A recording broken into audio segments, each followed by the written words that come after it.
背身就更不可能了，太吓人了，是个正常人都不可能这么干啊。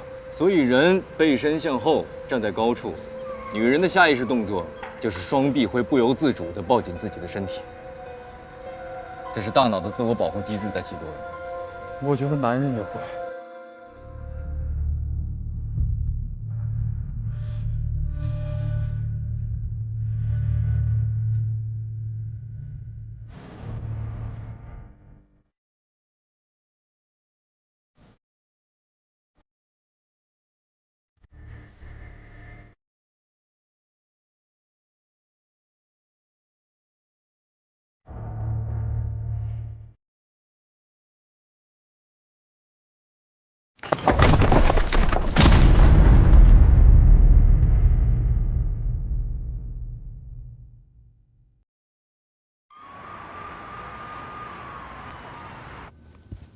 二位，来，喝茶。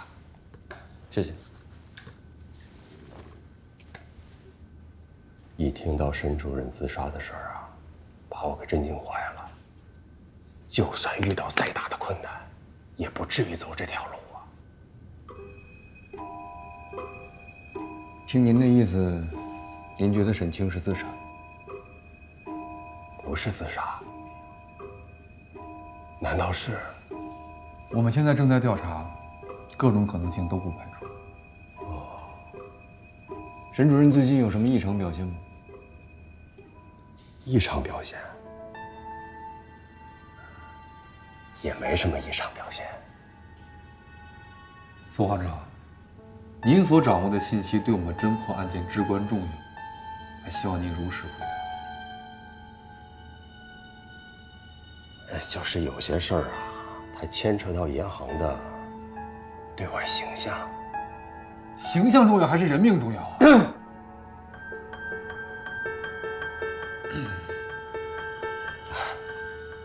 当然，人命重要。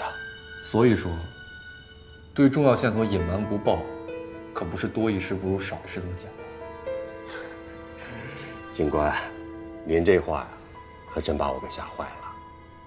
主要是啊，这件事不一定跟沈清的死有关。沈主任，你人在哪儿啊？我出去办了点事儿，现在在出租车上，马上就到行里了。回来之后马上到我办公室来。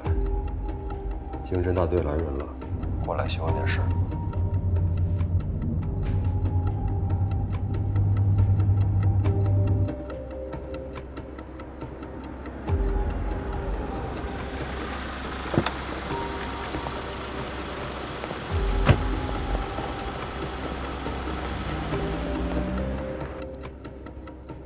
二位，请稍坐。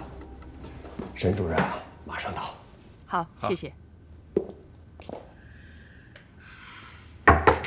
进。沈主任，来坐。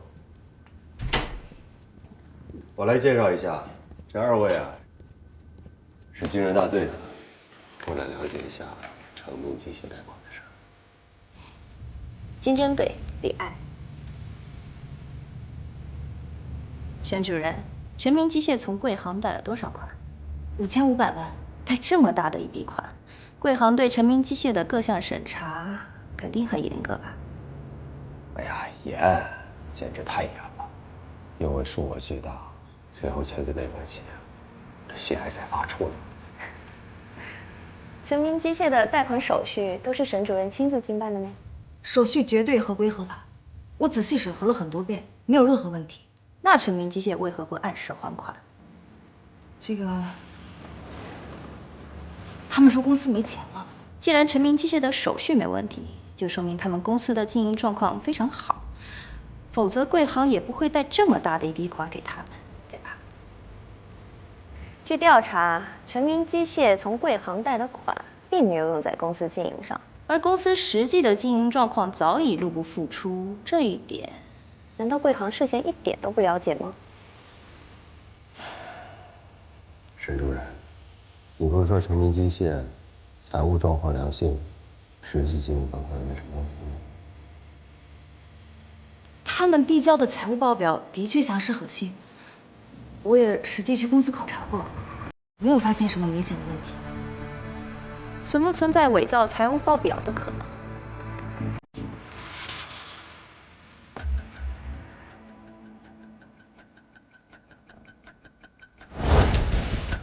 经侦的同志走后，我跟沈主任单独聊了聊，他好像有些心不在焉，神情上也比较紧张。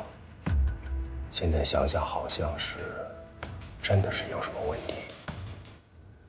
在这件事上，你给沈主任不少压力吧？李队，您这话可就尖锐了。当得知成名机械贷款出现问题那天起，我就没睡过踏实觉，更何况是沈主任呢？毕竟所有的手续都是他一手经办的。但就目前的情况而言，那件事也没有到山穷水尽的地步，他也不至于想不开呀。除非……可能是我多想了，不太可能。往往不可能的事情，可能会有更多的可能性，所以还请您知无不言，或许对我们的案子有帮助。也许沈主任事先已经知道成名机械实际的经营状况。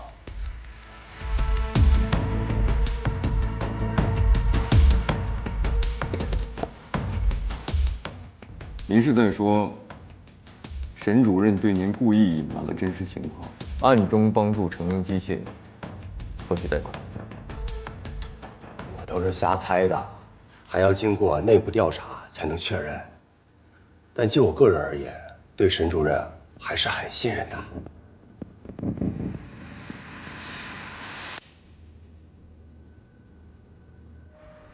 师傅，我们刚要调查沈清，他就坠楼身亡了，这不会是杀人灭口吧？当警察最忌讳盲目猜测和先入为主。你记着，每一桩案子都像错综复杂的拼图，每一片拼图看似独立，其实都和其他部分紧密相连。所以我们要做的就是一点点把谜团解开，让拼图完整。沈清和成名机械之间肯定存在不可告人的秘密，不然他不会害怕惊人的调查。苏庄这个人，你怎么看？他看似很配合我们工作，实则悄无声息地把责任推开，好像要告诉我们点什么，又好像故意隐瞒，不让我们知道。不愧是银行行长，踢皮球的高手。还有呢，他肯定知道信贷科主任出事儿会产生蝴蝶效应。他看似很为难，他实则主动把沈清与成名机械之间存在巨额骗贷的问题抛出，既回答了我们的提问，又撇清了自己的嫌疑，而且，接着说。我觉得他有意识引导我们相信沈清是自杀的潜意识。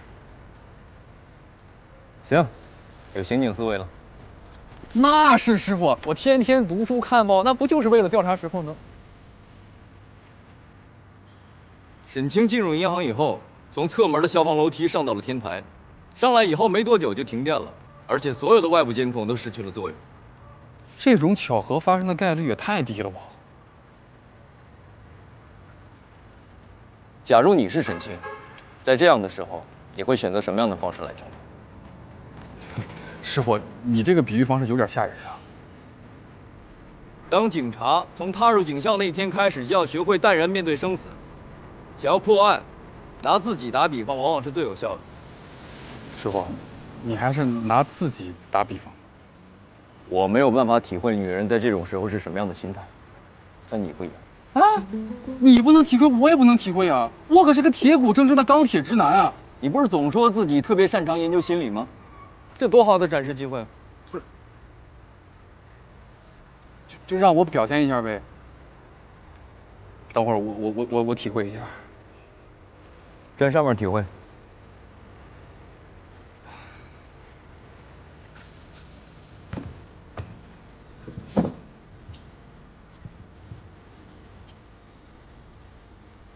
上去。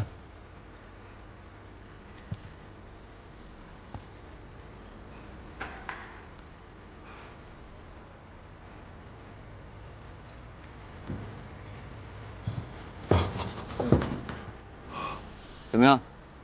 体会到什么了？晕，头晕。我感觉有一种强烈的失重感，好像底下有个漩涡似的，像把我吸进去一样。这些都是用女人的心态感受的。那必须啊，要深刻体会人物。我感觉沈清是个极度自恋和爱美的人，平常可能擦不点皮儿，都得矫情1个星期。这要是正面跳下去，那肯定摔个面目全非啊，不是个好选择。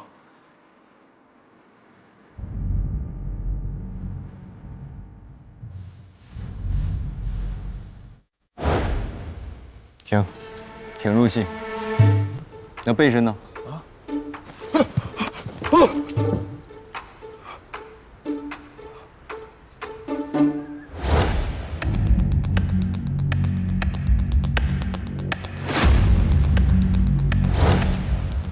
背身就更不可能了，太吓人了，是个正常人都不可能这么干啊。所以人背身向后站在高处，女人的下意识动作就是双臂会不由自主地抱紧自己的身体，这是大脑的自我保护机制在起作用。我觉得男人也会，除非有外力施加作用。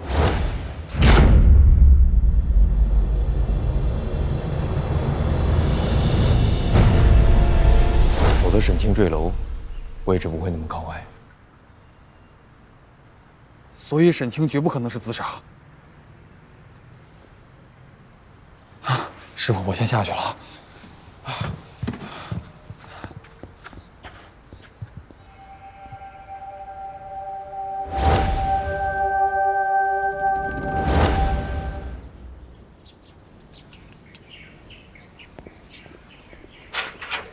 您好，又打扰了。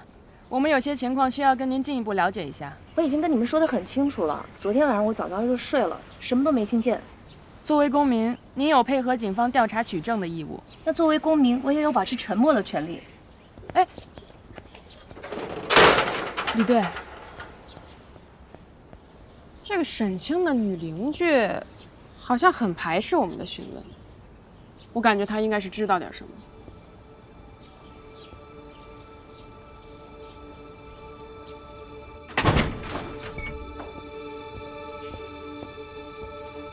技术科在这里有什么发现吗？楼上和楼下非常干净整洁，技术科的同事勘察后没有发现任何可疑痕迹，没有外人入侵的痕迹，非常干净整洁。这说明沈清真的是一个很爱干净的人。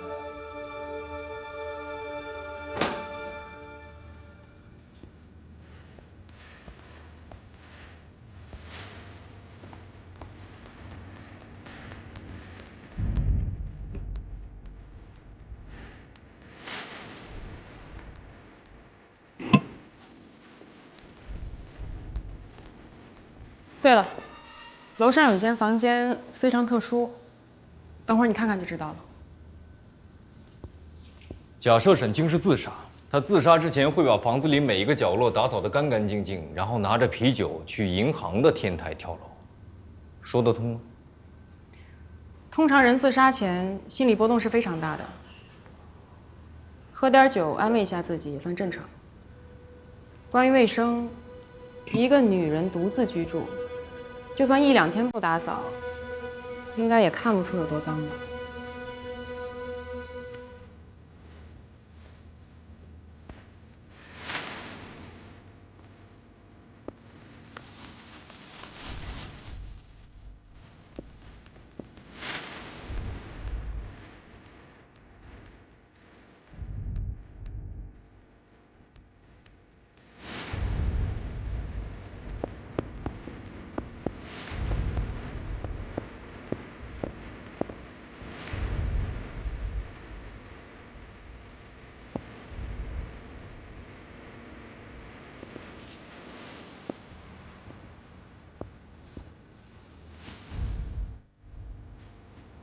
用淋浴洗澡，通常会有头发卡在下水口，尤其是长头发。沈清临死之前刚洗过澡，而这里却连根头发丝儿都没有。你怎么知道她洗过澡？因为她身上有洗发水和沐浴露的味道。如果她不是坠亡前刚洗过澡不久，味道不会那么明显。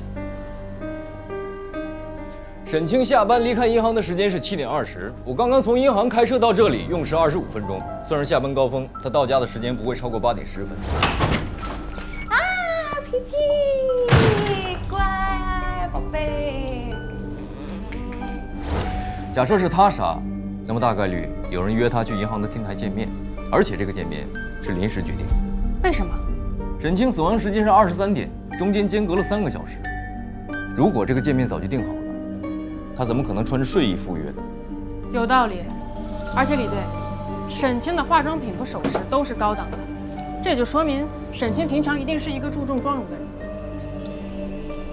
满柜子高档服装没时间换，却把卫生打扫得这么干净，会不会有人想掩盖什么？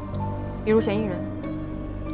沈清在家中一定遭遇到了某种特殊情况，迫使他不得不仓促离开，比如说遭受到了袭击。